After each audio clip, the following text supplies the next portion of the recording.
एक बार की बात है। एक सुंदर नाम का लकड़हारा अपने परिवार के साथ रहता था। अपने परिवार के भरण पोषण के लिए वह जंगल से लकड़ी काटकर शहर ले जाकर बेचता था। आज अगर लकड़ी के अच्छे दाम मिल जाते तो मैं घर के लिए अनाज खरीद लेता। लकड़हारा कई तरह की उम्मीदें लेकर शहर की ओर चलता है। शहर पहुंचकर लकड़हारा लकड़ी बेचने बैठ जाता है।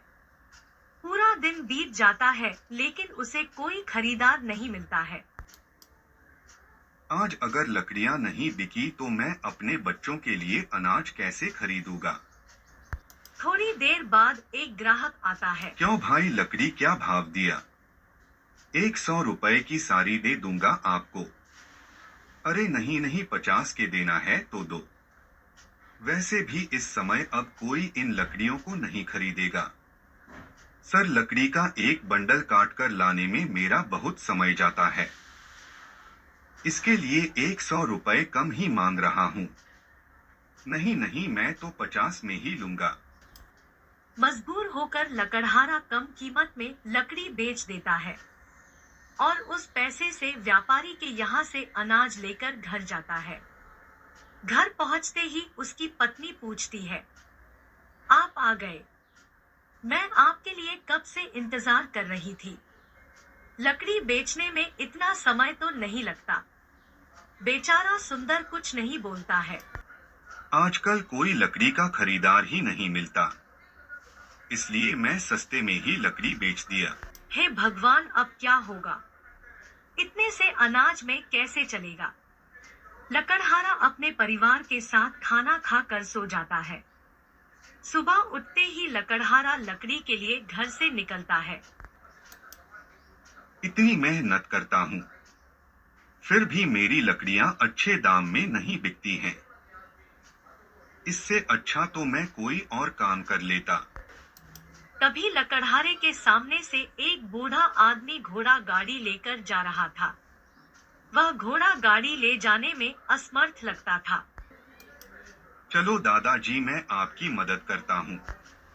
लकड़हारा मदद करते हुए उसके घर तक बहुत दूर चला जाता है, जिससे शाम होने को होती है। तो ठीक है दादाजी, अब मैं अपने घर के लिए निकलता हूँ। ठीक है बेटा, अपना ख्याल रखना और अपना किराया तो लेते जाओ। बेटा, तुम अगर मदद नहीं करते, मैंने आपकी मदद पैसों के लिए नहीं की है। दादाजी, आप थोड़ा बीमार दिख रहे थे। तो ठीक है, यह लो बेटा। इस सिक्के को बहुत संभाल कर रखना। सिक्का लेकर लकड़हारा घर की ओर चलता है। घर जाकर मैं बच्चों से क्या बोलूंगा। और कोई आमदनी नहीं हुई, और इस एक सिक्के से क्या होगा। कुछ रुपए होते तो मैं अनाज ले लेता। तभी उस सिक्के से एक प्रकाश निकलता है और बहुत सारे पैसे आ जाते हैं। लकड़हारा सारे पैसे ले लेता है। ऐसा लग रहा है जैसे कोई चमत्कार हो गया। इतने पैसे देखकर तो सभी खुश हो जाएंगे। लकड़हारा पैसे लेकर घर की तरफ रवाना होता है। अजी, सुनती हो? यह देखो, मैं आपके लिए क्या लाया हूँ। अरे, इतने पैसे आप कहाँ से लाए। कहीं आपने चोरी तो नहीं की। अगर सिपाही आए तो मैं तो बता दूंगी कि आप ही यह पैसे लाए हैं। नहीं भाग्यवान, मैंने चोरी नहीं की है। लकड़हारा सारी बात अपनी पत्नी को बताता है। तभी दोनों खुश हो जाते हैं। लकड़हारा उस सिक्के की बहुत फिक्र करता था। एक दिन लकड़हारा और उसकी पत्नी भोजन कर रहे थे। आप हमेशा इस सिक्के को अपने पास रखते हैं। जरा देखो तो इस सिक्के में ऐसा क्या है। उसकी पत्नी सिक्के को अपने हाथ में लिए हुए थी। तभी उसका लड़का आता है और कहता है, माँ, मुझे नए कपड़े दिला दो ना।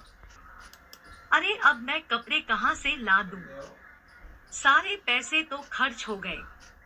तभी सिक्के से नए कपड़े प्रकट हो जाते हैं। यह सब देखकर सभी अचंभित हो जाते हैं। चलो कुछ और कहकर देखती हूँ। मुझे नए कपड़े ला कर दो। तभी वहाँ पर उसकी पत्नी के लिए साड़ी आ जाती है। इसके बाद उसकी पत्नी बहुत सारी वस्तुएं मांगती है। यह सारी चीजें पाकर उसका व्यवहार बदल जाता है और वह सभी से बुरी तरह पेश आने लगी। उसको घमंड हो जाता है। एक दिन एक अनजान व्यक्ति आता है। मैंने कई दिनों से खाना नहीं खाया है, कुछ खाने के लिए दे दो बेटा, तो भगवान आपका भला करेगा, उन्नति देगा और खुशहाल रहोगी। मैं अभी आपको कुछ खाने के लिए नहीं दे सकती। पता नहीं कहाँ से आ जाते हैं लोग मांगने के लिए। ठीक है बेटा, भगवान तुम्हारा भला करे। इसके बाद वह घर के अंदर चली जाती है और व्यक्ति अपने रास्ते चला जाता है।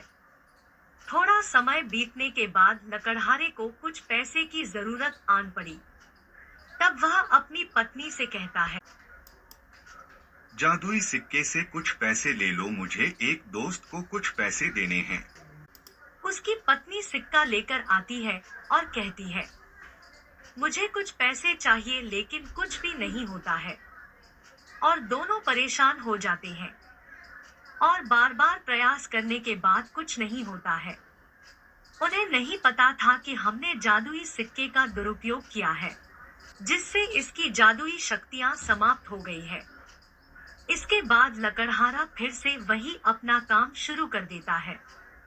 तो बच्चों, इस कहानी से हम यह सीखते हैं कि हमें कभी भी घमंड नहीं करना चाहिए और एक समान व्यवहार करना चाहिए, चाहे वह छोटा हो या बड़ा। अगर आपको यह कहानी अच्छी लगी तो चैनल को सब्सक्राइब, लाइक और शेयर करें।